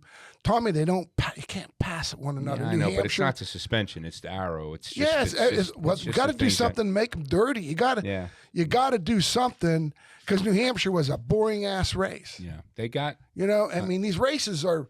Wow, I remember when Tony Stewart and Carl Edwards. What a race they put on! It wasn't that long ago. Yeah. And hell, the sellout. There was no goddamn sellout yesterday. Not even close. Excuse the language from curse God, but I would. I mean, Yeah, Talladega, not having every ass in the seat. Which division do you think is the best right now, Jimmy? Out of the three, Dirt racing. no, out of the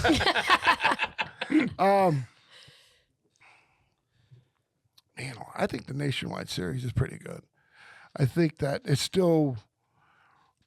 I mean, I think you got juniors running real good, and you got Gibbs running real good, but still once in a while you see some other guys poke their nose in there. But they probably put on pretty good racing. The Cup racing is I guess what I'm looking at in the Busch, I call it Busch, Xfinity. I think I see a lot more passing. So we were right before we went to these cars. Yeah, that's where our sport. That's where we were. That's what I'm saying. We capped the design work. We capped the part stuff. We capped it, and we were there at the end of that version car. We were Our racing was really good. Do you remember, Tommy, back? I don't remember the years, but I remember like Denny Hamlin passed a bunch of guys at New Hampshire. I remember all they had to do was slow the cars down. And I'll say this, and I'll die saying this. You're going down the interstate, and the exit ramp is to the right or the left, and it's 35 mile an hour. You exit that ramp 35 mile an hour. Fantastic. Now once you exited at 45. Pretty easy. 55. Boy, I tell you what, I might have missed this just a smidgen. Do it at 60 or 65. Holy Don't try this, home fans, please. And then you're like, I made it. Well, wait a minute. Put some on the inside and outside of you. That's what the drivers face all the time.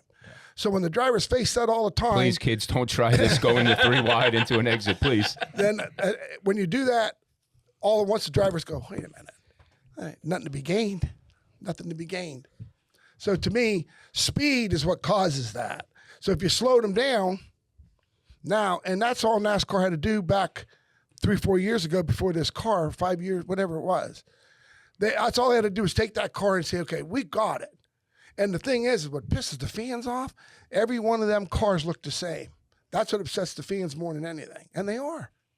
They are the same. Yeah. That's not good. Yeah. All right, we'll move along to Ask DBC, where fans send in their questions on X each week using hashtag AskDBC. This question is for you, Mr. Spencer. Did you like the nickname Mr. Excitement, and did you feel like it fit your personality?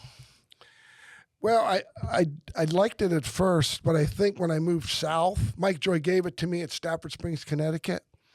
And when I moved south with the name, I think guys like Mark Garrow and them really killed me media-wise. I remember I was driving for Frank Cece, and we had won a race in the Busch Series, and Frank Cece's wife, I forget her name, she says, Frank, what? Jimmy wrecked everybody on the track. And Frank said, what the heck are you talking about? Well, that Mark Garrow was doing radio, and he pushed this guy. And Frank said there was one bump on the whole car, one tire mark on the right door. So then all at once, Frank started listening to it. Then we took it to Jim Hunter and got it calmed down. So that hurt a lot. And the other thing I did, I always believed what my dad said. I should have hired PR people. I should have hired Mike for me, not for somebody else. These guys all have, and that's the biggest problem with the drivers today. I remember when I was doing TV, you have to make an appointment for the drivers to talk to you.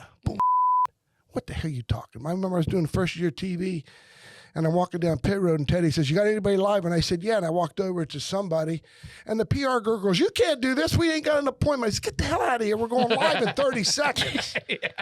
But I think Mr. Excitement hurt me to a certain point afterward, but it was just always given total effort. I was one that pushed the pedal. I didn't give a shit about slowing down. Right. Where did you get the idea for the crying towel? That's a good one. I think that came from Steve Burns, because one day I was sitting in there and we were talking about high school, and I used to go like that. And Burns goes, God rest his soul, I love old Steve. He goes, Spence, that's a good idea. I said, what? He says, you know, when somebody does something, I said the crying towel, and I would do that. Oh, the people still, they remember me. The drivers didn't like it. You know, I remember doing the TV, and it started then.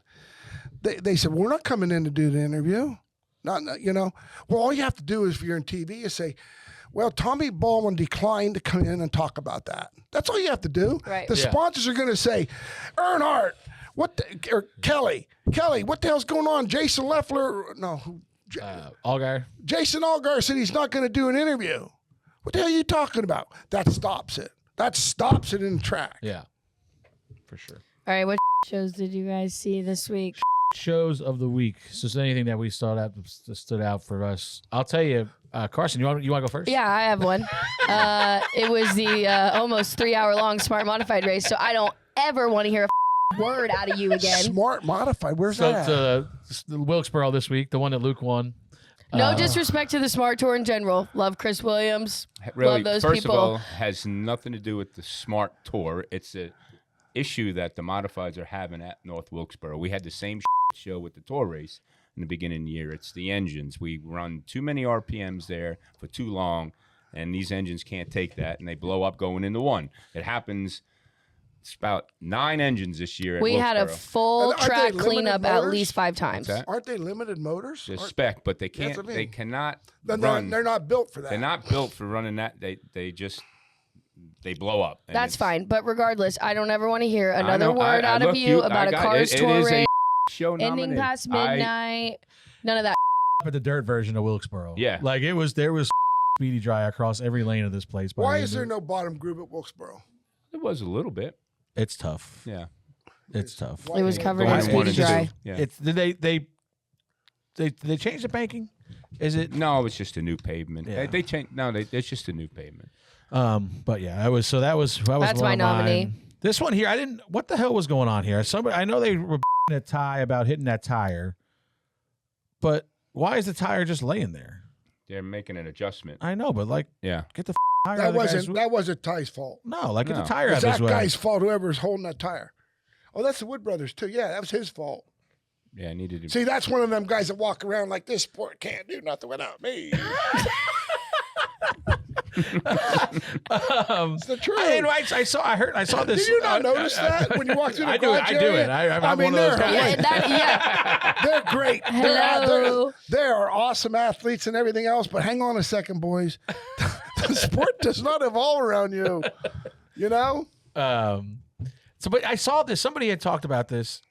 Like I see. Oh, so Bosey. I love Bosey, and this is what I saw. Just an You love atrocious. everybody. I love everybody. See, I'm you a got nice to guy. answer to him next week. No, I don't. I'm not that close with Bosey, but I usually agree with him. And it's just an atrocious move by Ty Dillon here.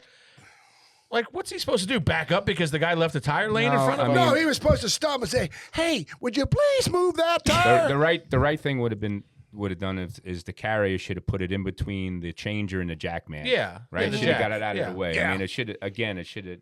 No. The carrier's looking at him. He knows he's going to be pulling Thank out. you. He knows he's going to leave. Yeah, he's pointing like he should go around. Yeah, well, It's definitely first of all, the dangerous turning on his radius. part, yeah.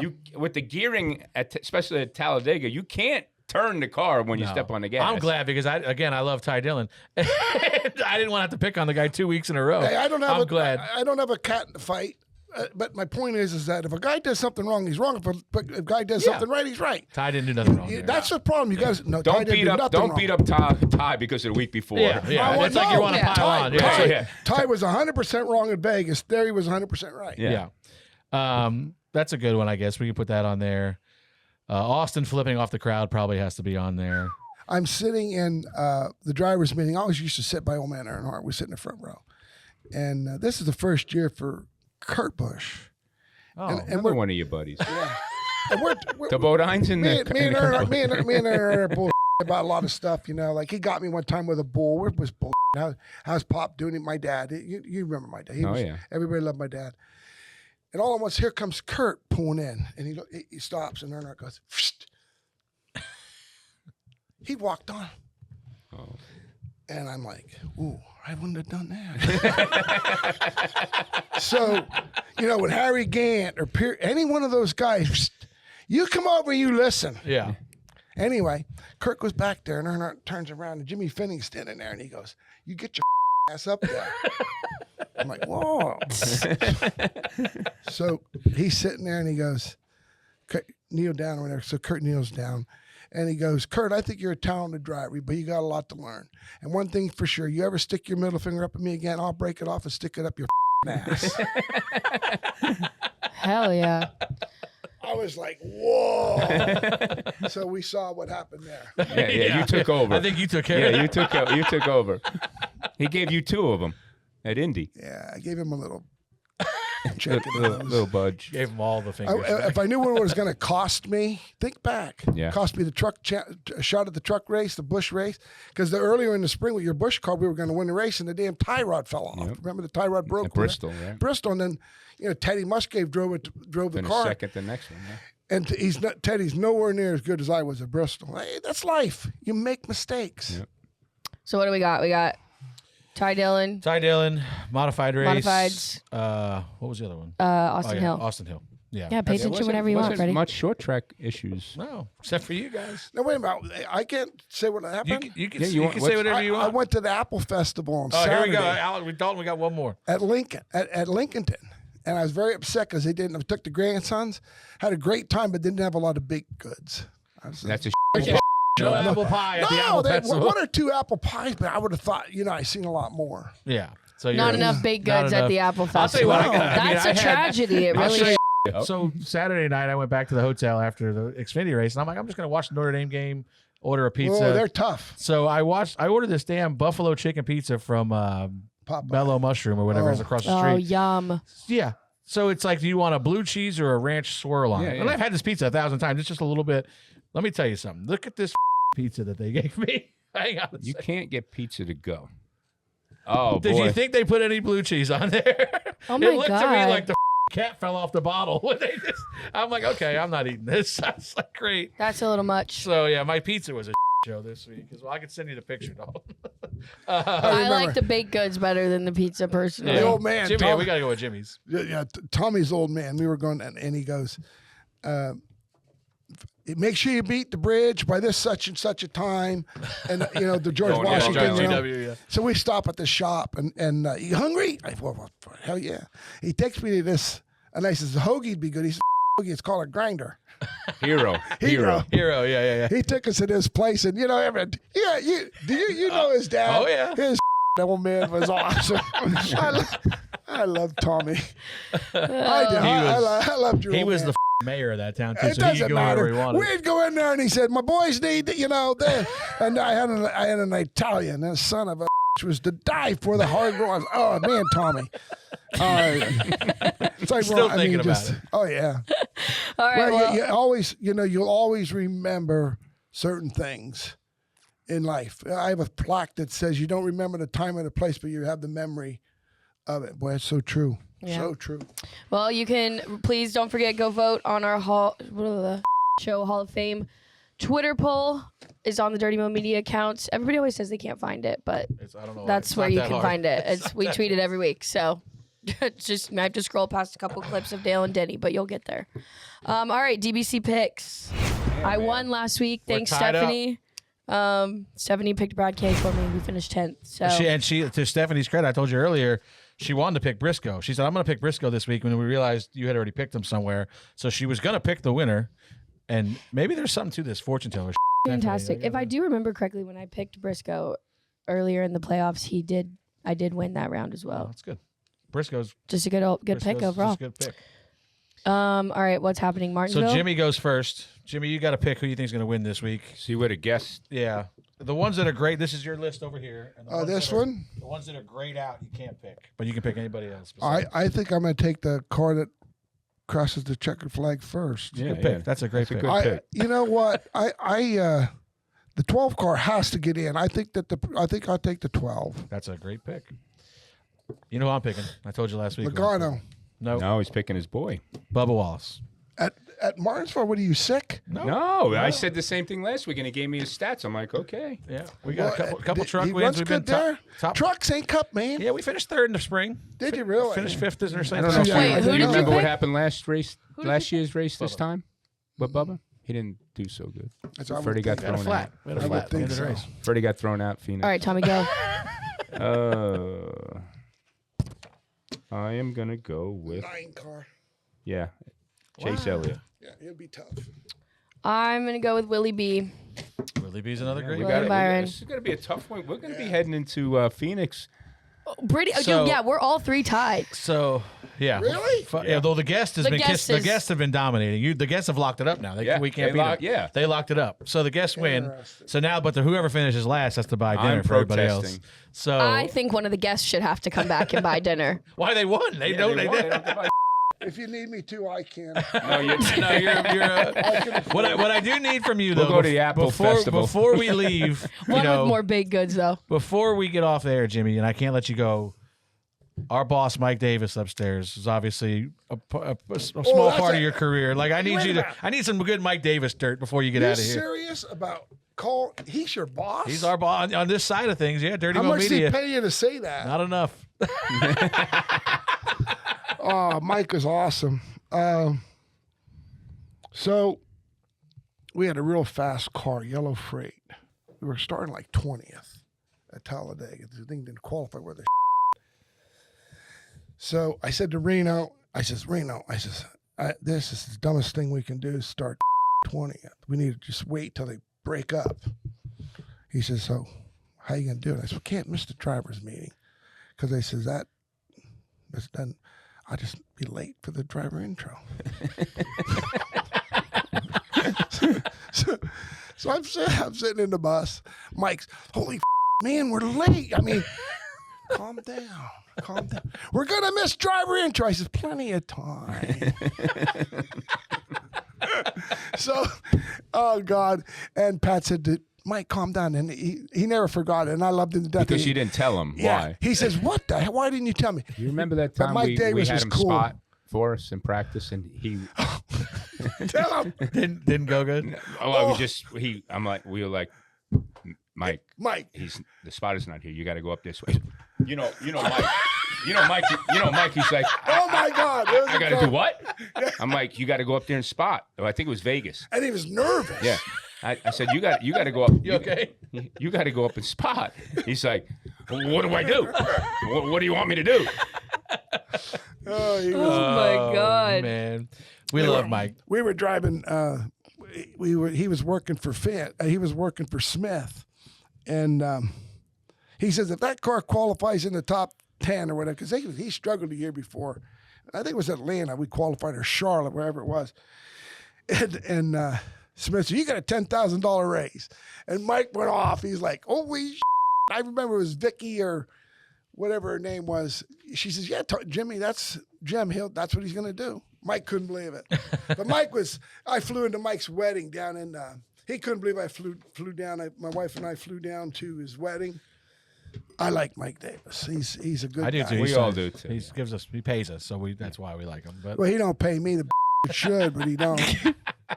Tommy, weekend winners. Did your son by any chance win anything this week? Yeah. Couple won. championships. Yeah, he That did. boring ass modified race. Yeah. It wasn't It boring. wasn't at the end. boring. Just Who was second?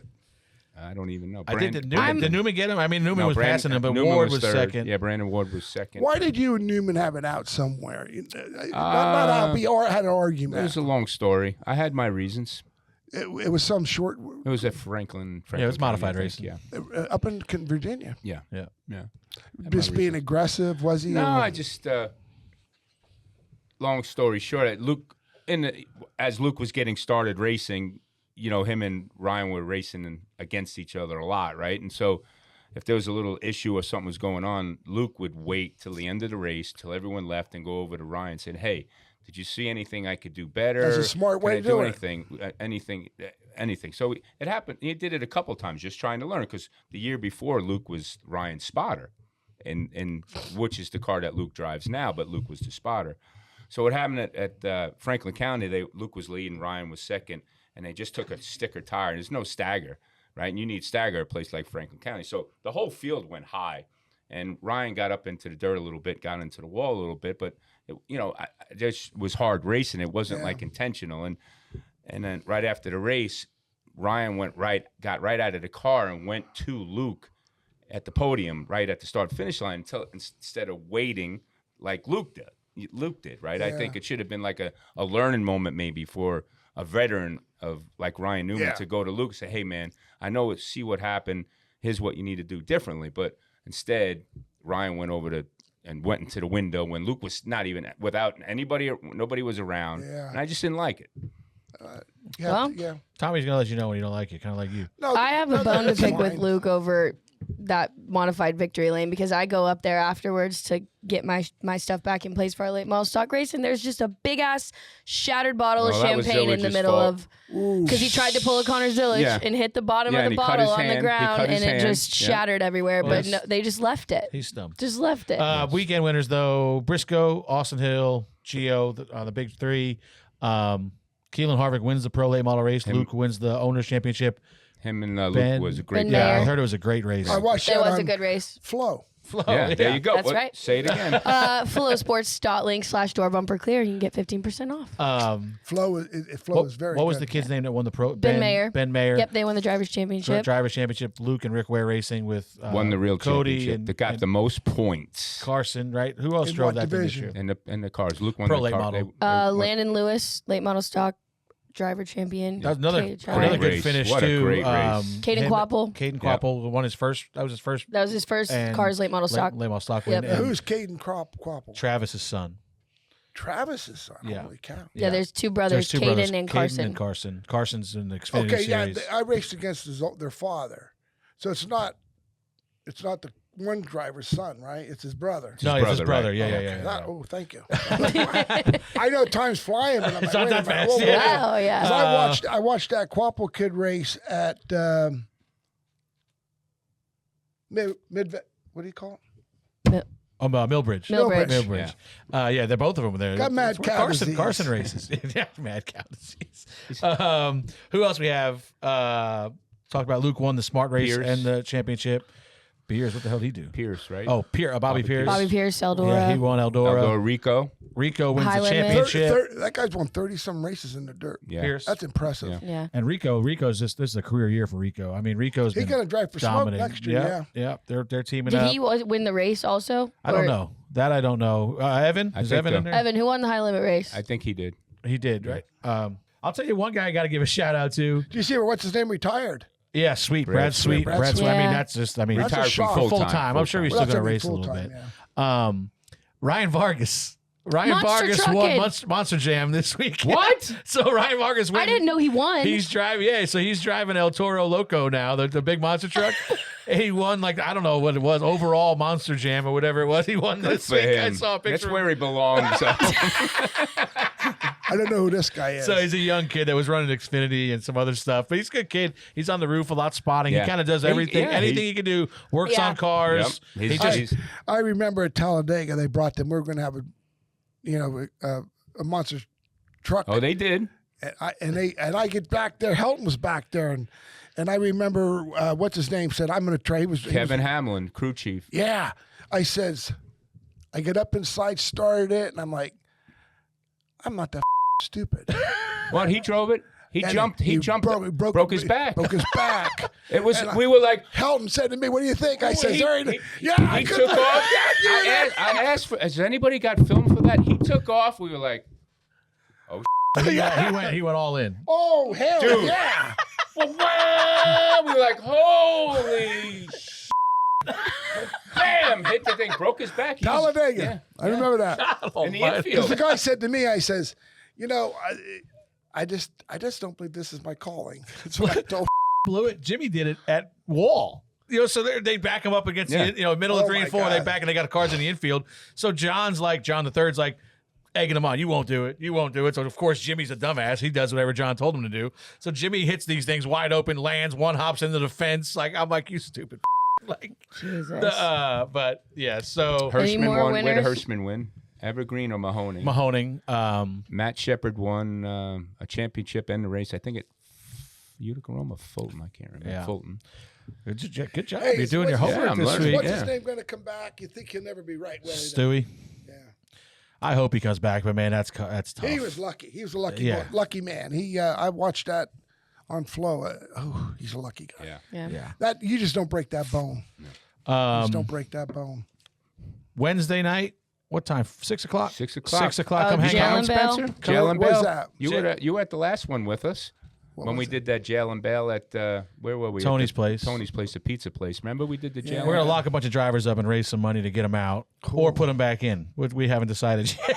But there's a guy like Logano, we could probably bail him out, and then there'd be plenty of people paying to put him back in. Yeah. Some of these guys they might want to keep out of Martinsville. So what are you raising the money for? Brianne Davis, the same thing. Scholarship for the girls. Official that passed away about I don't know 10, 15 years ago. Oh yeah, I know. That one at Cornelius Center. Yeah, we did that. Yeah. Good pizza. Bunch of got a bunch of drivers. I know Blaney, Logano, Bowman are coming. There's a list. We'll keep sharing the links this week, but it's only $50. Come hang out. Me and Tommy are going to be judges. Lawyers apparently. I don't know how the that's going to work out.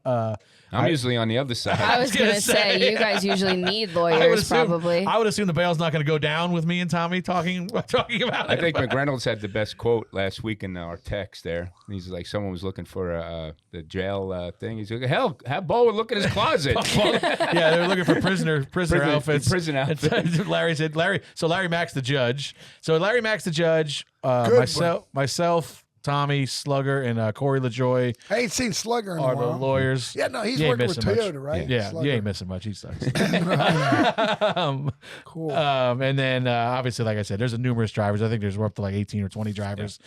Crew chiefs are going to get involved. It's going to be a fun time if you want to get up and close and personal with some drivers and watch me and Tommy get drunk and talk to Larry Mack and about certain people.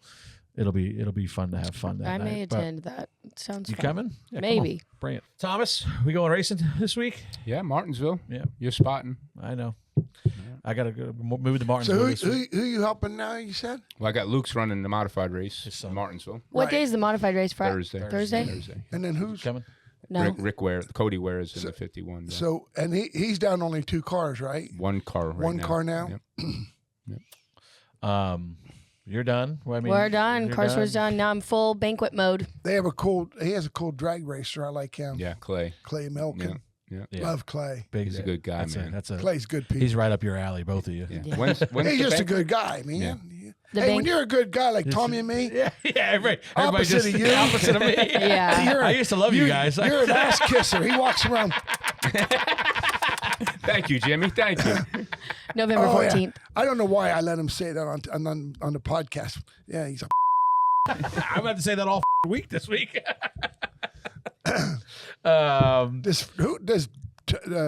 Somebody else does one. My nephew watches this one, and who?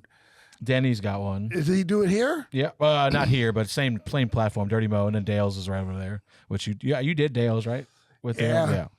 It was the worst one I heard. It was the lowest rated ever. Well, the good news is this will be the highest rated one ever for us, so we appreciate that. Yeah. When's the banquet? Good. Our banquet's Friday, November 14th, but that does anyone listening here no good because you can't buy a ticket if you don't have the code. Which Where is banquet? it? Well, give me the Speedway code. Club. Xfinity?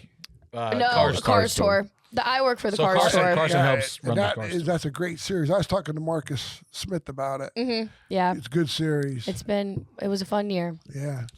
Because how many races they were in, like 15? 15. Yep. When we went to Bristol, Rusty, Sterling, me, the veterans, what's his name, had that race. And they said they had all these rules. Sterling's spoiler was like 6.5 inches high.